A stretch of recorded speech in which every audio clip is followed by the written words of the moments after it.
Hinding-hindi makakalimutan ni Aljen ang mapait na araw na yun ng kanyang kabataan. Katong kita gilabay ko sa bridge. Dahil dun sa ginawa niya sa akin sa tulay, nagkaroon ako ng galit sa aking puso. Sa puntong gustong-gusto kong gumanti sa kanya paglaki ko.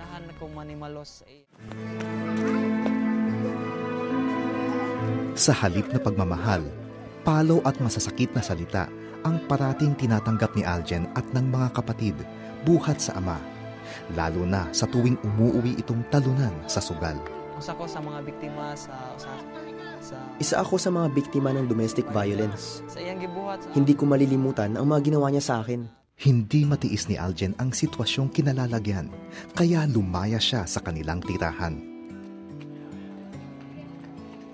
Mabuti na lamang at merong taong nagmalasakit na tumulong kay Aljen upang maipasok siya sa isang institusyong nangangalaga sa mga batang minaltrato at inabuso.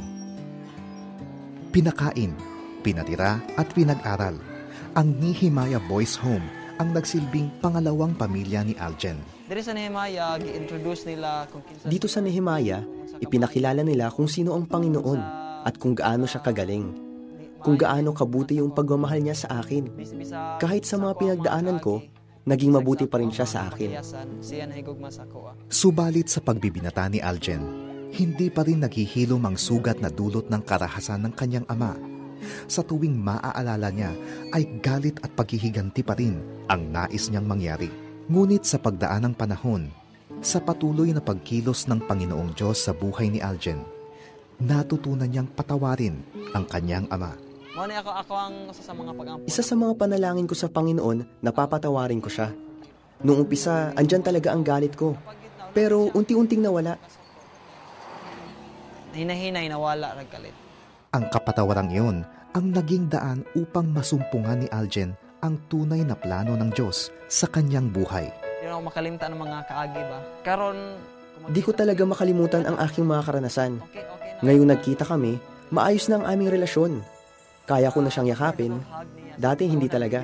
Bisan pa man sa ato ang sa nangagi, bisan pa sa imong gibuhat sa mukha. Kahit pa sa ating pinagdaanan, kahit pa sa ginawa mo sa amin, pinatawad ka na namin. Ako mismo ang nagsabing, Pa, mahal kita. Sa patuloy na suporta at pag-ibig ng mga tao sa Nehemiah Boys Home kay Aljen, nakapag-aral siya at nakapagtapos ng kursong Bachelor of Science in Social Work. Bumalik si Aljen sa Nehemiah, hindi na bilang isang batang kailangan ng kalinga, kundi upang tumulong sa mga batang nakaranas ng kanyang pinagdaanan. Malaki ang kasiyahan ko na mapaglingkuran ko ngayon ang mga bata. Aking natutunan sa buhay na meron talagang pag-asa.